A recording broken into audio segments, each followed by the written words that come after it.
Hello, students. I'm again back with part 3 of chapter number 1, a period of transition.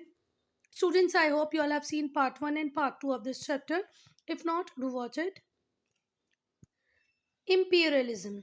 ठीक है, तो imperialism policy है extend करने की. किसको एक्सटेंड करने की? पॉलिटिकल और इकोनॉमिक कंट्रोल को एक्सटेंड करने की. ठीक है, आप एक कंट्री में थे, आपका पॉलिटिकल इकोनॉमिकल कंट्रोल इस कंट्री तक ही था, आपने इस कंट्री को कॉलोनी बनाया. अब यहाँ पर आप पॉलिटिकली भी डोमिनेट करेंगे और इकोनॉमिकली भी डोमिनेट करेंगे. ठीक है, और बेसिकली एक कंट्री दूसरी किस कंट्री के ऊपर पॉलिटिकल और इकोनॉमिक डोमिनेंस बना सकती है? ऑब्वियसली बात है, ये कंट्री थोड़ी सी पावरफुल होगी, स्ट्रांग होगी, और ये कंट्रीज थोड़ी सी वीक होगी. ठीक हुई बात. तो इम्पेरिज्म का मीनिंग क्या हुआ? It's a policy of extending political and economic control over a weak country by powerful one. एक पावरफुल कंट्री होगी जो दूसरी वीक कंट्री के ऊपर अपना इकोनॉमिक डोमिनेशन बनाएगी. ठीक है, ये जो फिनोमेना था इसको स्ट्रेंथ मिली कब? 19th सेंचुरी में. हाँ, largely due to industrial revolution. Industrial revolution की वजह से ये फिनोमेना बहुत ज़्यादा स्ट्रेंथ गेन करता है 19th सेंचुरी में. अब 19th सेंचुरी कौन सा पीरियड है? जो 1801 से स्टार्ट हो गया 1900 पे ख़त्म होगा. चलो, इंडस्ट्रियल रेवोल्यूशन ने गुड्स के प्रोडक्शन को तो बहुत बढ़िया तरीके से बढ़ा ही दिया था. ठीक है, industrial revolution led to tremendous increase in production of good. जो यूरोपियन कंट्रीज थी उन्हें मार्केट चाहिए था. किसके लिए? मैन्युफैक्चर गुड्स के लिए. न्यू सोर्सेज बन गए रॉ मटेरियल के. अगर एक कंट्री दूसरी छोटी कंट्री या दूसरी बहुत बड़ी कंट्री को किसी तरीके से बाय हुक और क्रुक कंट्रोल करने लग जाती है, जैसे इंग्लैंड के एरिया से कंपेयर करें तो हमारी इंडिया का एरिया तो बहुत ही बड़ा है, पर इतू सा इंग्लैंड हमारी इंडिया को कंट्रोल करता था. यहाँ से क्या लेता था बेटा? रॉ मटेरियल लेता था और हमें क्या देता था? Finished product. जब वो हमसे रॉ मटेरियल लेता था तो उसकी कॉस्ट कम से कम होती थी, और जब वो हमें फिनिश्ड प्रोडक्ट सप्लाई करता था तो उसकी कॉस्ट बहुत बड़ी हुई होती थी, और यहीं से ही आता था इंग्लैंड का प्रॉफिट. अब ज़्यादा से ज़्यादा मैन्युफैक्चर गुड बना रहे हैं. ठीक है, and areas in which they could invest their surplus capital, और जो सरप्लस कैपिटल या जो प्रॉफिट बन रहा है उसको नए नए एरियाज में इन्वेस्ट कर रहे हैं. इससे लोगों को हेल्प मिली, ये कॉलोनीज एक्वायर कर पाए एशिया में भी और अफ्रीका में भी. एशिया कॉन्टिनेंट और अफ्रीका कॉन्टिनेंट जो कि बहुत स्ट्रॉन्ग था. किसमें? रिच था. किसमें? नेचुरल रिसोर्सेज में. मिलिट्री वीक थी. ठीक हुई बात. अब बेटा जितनी भी यूरोपियन कंट्रीज थी इसमें basically Dutch, Spain, England, France, even somewhere somehow Italy, ये लोग क्या करते थे? कंपटीशन कर रहे हैं. अच्छा, इसने ये टेरिटरी एक्वायर कर ली है, कल मैं वो टेरिटरी एक्वायर कर लूंगा.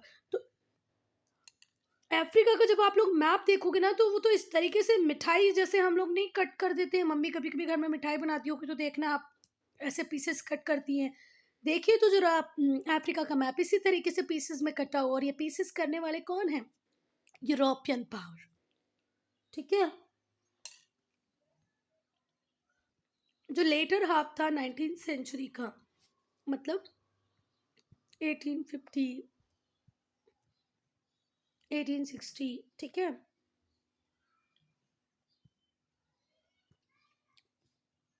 1870 1880, ये वो टाइम था जब एक दौड़ लगी हुई थी. पीक पे था सबका सपना, कॉलोनी बनाना है, कॉलोनी बनाना है, कॉलोनी बनाना. By the beginning of 20th century almost whole of the non industrialise world, जितना भी नॉन इंडस्ट्रियलाइज वर्ल्ड था वो किसके कंट्रोल में आ गया? Few industrialise countries. वो फ्यू इंडस्ट्रियलाइज कंट्रीज कौन थी? Britain, France, Belgium, Spain. Britain, France, Belgium, Spain, ये मेन कॉलोनियल पावर थे. चलो, अब बेटा ये जो नई मशीन्स आई थी ये इतना तेजी से काम करती थी और बहुत सारे लोगों का काम इकट्ठे कर देती थी.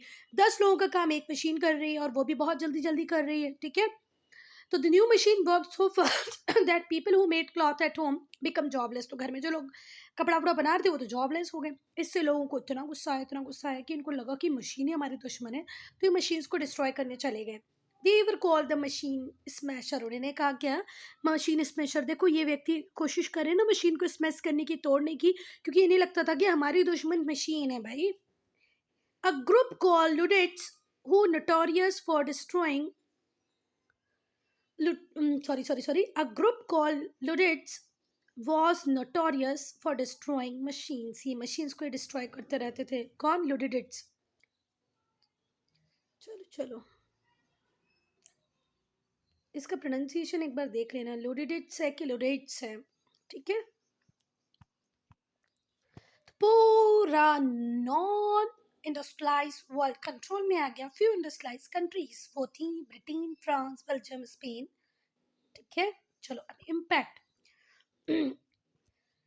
जो कॉलोनिस्ट एक्सप्लॉइटेड जो कॉलोनिस्ट थे, जिन्होंने कॉलोनी बनाई थी, भले वो इंग्लैंड हो, बेल्जियम हो, फ्रांस हो, इन्होंने भयंकर रूप से एक्सप्लॉइटेशन किया कॉलोनीज का. इकोनॉमिकली, रॉ मटेरियल तो कर ही रहे थे, इकोनॉमिकली भी उन्हें पूरी तरह एक्सप्लॉइट किया.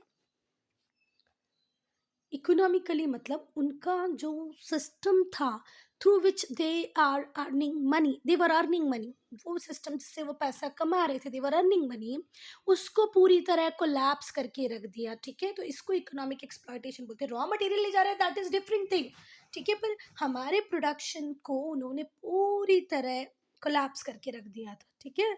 एक टाइम था बेटा जब हम आयरन एंड स्टील बनाने में मास्टर थे. वो स्टील बनाने की प्रोसेस सिर्फ हमें पता थी. हम कॉटन बहुत बढ़िया प्रोड्यूस करते थे, ठीक है. कॉटन क्लॉथ हमारे बहुत ज़्यादा फेमस थे. पर ये सब कोलैप्स करके रख दिया किसने? अंग्रेज़ों ने. जो लोकल इंडस्ट्रीज थी कॉलोनाइज्ड कंट्रीज में, उसे प्रैक्टिकली डिस्ट्रॉय कर लिया.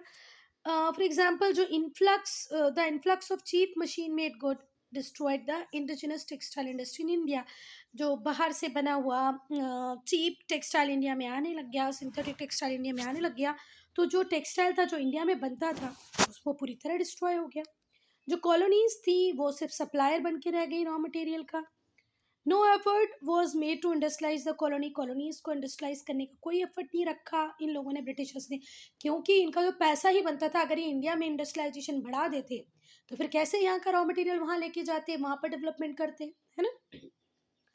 चलो, बर्मा जिसको आज हम म्यांमार बोलते हैं, ब्रिटिश ने एक्सप्लॉइट किया नेचुरल रिसोर्सेज को और एक्सक्लूसिव राइट दे दिए अपने आप को. वहाँ के नेचुरल रिसोर्सेज को भी एक्सप्लॉइट कर रहे हैं और नेचुरल राइट दे दिया कि वर्मा में जिन भी प्रोडक्ट की नीड होगी उसको बनाएगा कौन? अकेले ब्रिटिश. फिर से सुनना. इन बर्मा जिसको आज हम बोलते हैं म्यांमार, जो ब्रिटिश ने एक्सप्लॉइट किया नेचुरल रिसोर्सेज को and granted themselves exclusive right, और खुद ही को एक्सक्लूसिव राइट दे दिया कि भैया वर्मा के लोगों को जो भी नीड होगी वो हम ही पूरा करेंगे. हद ही है भाई. चलो, impact of industrial revolution on India. India के ऊपर क्या इम्पैक्ट आया इंडस्ट्रियल रेवोल्यूशन का वो देखते हैं. इंडिया इंपोर्टर बन गया. वो इंडिया जो एक्सपोर्टर था, ठीक है, जो इंटरनेशनल ट्रेड करता था कॉटन और स्पाइसेस में, एक्सपोर्टर था, वो बन गया importer. Factory made good finished goods and an exporter of raw material. Factory made finished goods को वो इंपोर्ट कराता और एक्सपोर्ट सिर्फ किसका करता? रॉ मटेरियल का. ठीक, कोई बात. तो फिनिश गुड का बन गया इंपोर्टर और रॉ मटेरियल का बन गया exporter. Factory made goods cheap थे हैंडमेड गुड्स से. तो इंडिया के जो आर्टिशंस थे वो भी बहुत प्रॉब्लम फेस कर रहे थे, कंपटीशन फेस कर रहे थे, ठीक है. तो ट्रेडिशनल टेक्सटाइल इंडस्ट्री पूरी तरह रियून हो गई, कोलैप्स कर गई. With the decline of textile industry, और जैसे जैसे टेक्सटाइल इंडस्ट्री डिक्लाइन कर रही थी, लार्ज स्केल में क्या होने लग गया? Deurbanisation. जो मेन सेंटर्स थे टेक्सटाइल इंडस्ट्री के, जैसे मुर्शिदाबाद, डेक्का, जो जिसको आज ढाका बोलते हैं, सूरत, लखनऊ, मसूलीपट्टनम, सब डेजर्टेड हो गए क्योंकि वहाँ पर काम ही नहीं बचा. ब्रिटिशर्स ने हमारे ट्रेड को तो ख़त्म किया ही बेटा, हमारे एग्रीकल्चर को भी मॉडिफाई किया अपनी नीड्स को फुलफिल करने के लिए, ठीक है. Same colonies only 1 or 2 crops were grown. एक कॉलोनी में, कुछ कॉलोनीज में इन लोगों ने क्या किया, इन सब कॉलोनीज, कुछ कॉलोनीज में एक या दो क्रॉप ग्रो करवाई. जैसे क्यूबा में शुगर प्रोड्यूसिंग कंट्री बन गई. Cuba was reduce to only sugar producing country. India cash crop, ठीक है.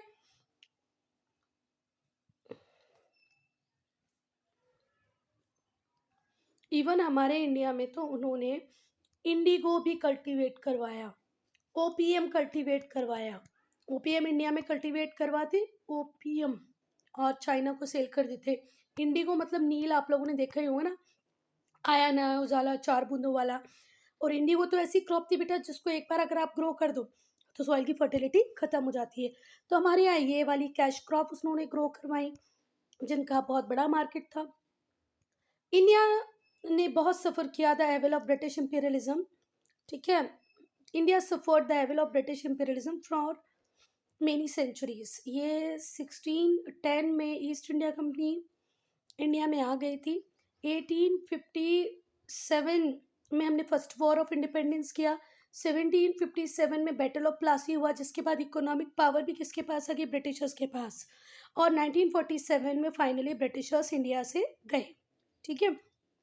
तो 200 साल तो वो हमारे ऊपर रूल करके गए, तो सेंचुरीज इसीलिए लिखा है, ठीक है। इंडियन के स्ट्रगल को इसी बुक में हम आगे पढ़ेंगे। I'm ending this video here. Only if you have any doubt, any problem, to write in comment section.